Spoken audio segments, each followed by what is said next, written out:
So last week we talked about purchasing points to lower your APR.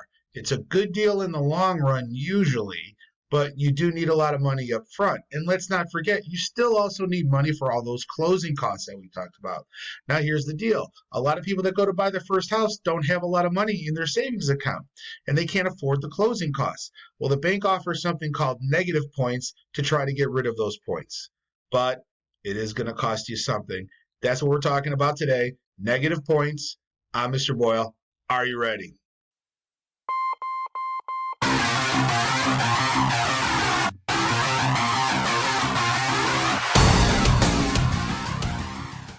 Hi guys, Mr. Boyle here.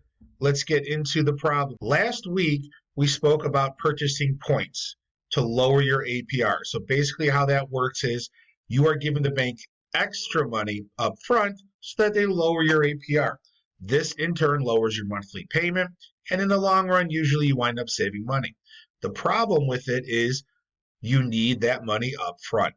And the next problem is usually when somebody's buying their first house, they don't have a lot of money saved up.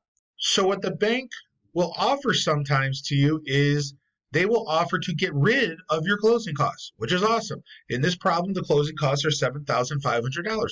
The bank is willing to say, listen, we'll get rid of all those closing costs. You don't have to give us any money for closing costs, but we are going to raise your APR. So negative points work this way. The bank will lower your closing costs, but then raise your APR. And that's what today's talking about. So here we have a problem. You're getting a $250,000 mortgage. It's a 5.75% APR. Your closing costs are $7,500. Okay, that's all perfectly fine. We've seen numbers like that before. If you don't want to pay the $7,500 in closing costs, the bank will lower that down to $0 for you, which is awesome. But they're going to raise your APR. Now, how much are they going to raise your APR?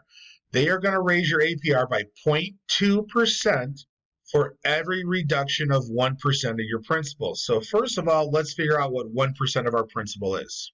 As you can see here, a $250,000 mortgage means every 1% of your principal is $2,500. So in this case, the bank will lower your closing costs by $2,500 and then raise your APR 0.2%. And you keep doing that until you get it down to zero. So the first question is, how many negative points do you need to buy to reduce your $7,500 closing costs to zero? We're just going to do a little division. $7,500 divided by 2,500 equals 3. That means you will need to purchase 3 negative points to get your closing costs down to zero, which is great. Okay, $7,500 down to zero. But what's it going to cost you? Well, your APR is going to go up. And that gets us to our second question. What will your APR go up to?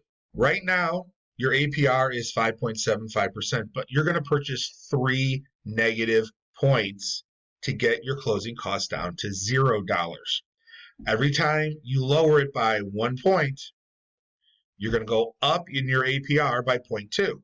So plus 0.2, that's 1 point, plus 0.2, that's 2 points, plus 0.2, that's 3 points. And if we add all that up, you get 6.35%. So that's what the bank is offering. The bank says if you want the 5.75% APR, you need to bring $7,500 in closing costs. If you want to get rid of the $7,500 in closing costs, bring it down to $0 in closing costs, that's fine. We can do that, but we're going to raise your APR up to 6.35%. That's how negative points work. Now we got a few follow-up questions now that we know how the math works.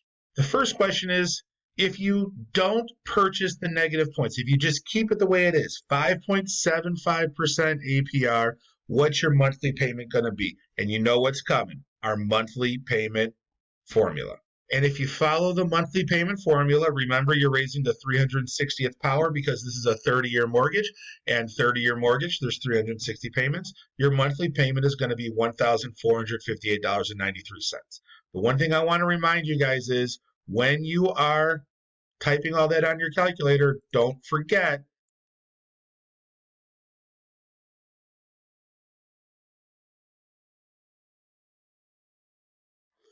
to throw those extra parentheses around there.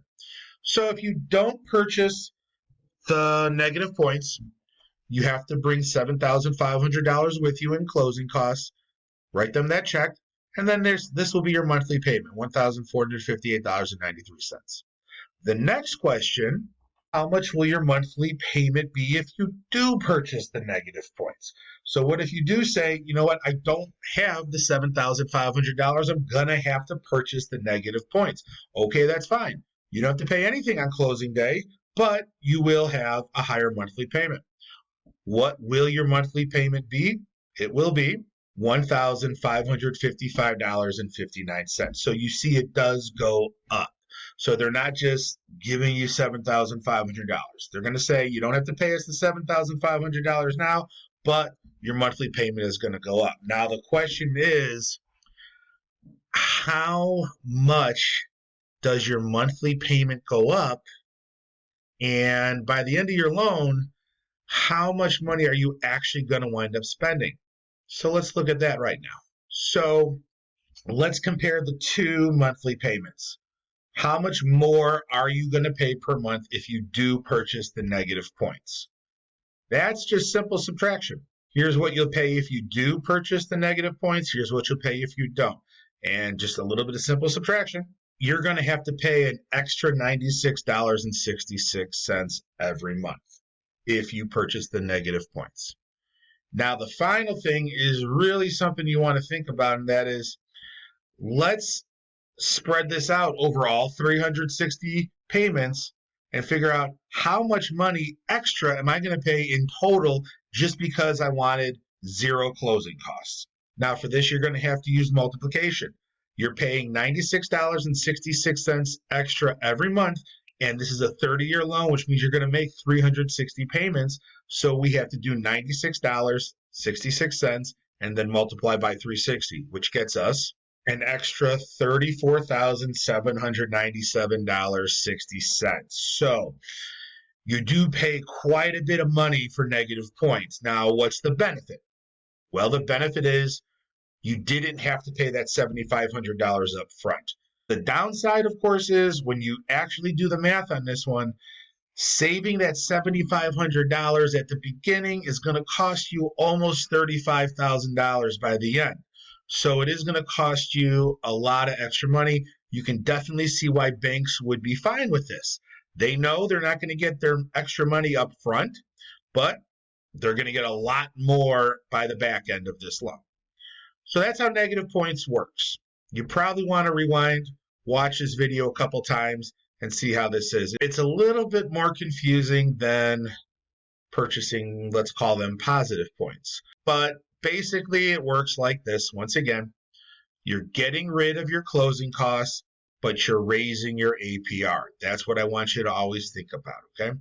That's it for today. Start working on the worksheets. I'm Mr. Boyle. Bye-bye.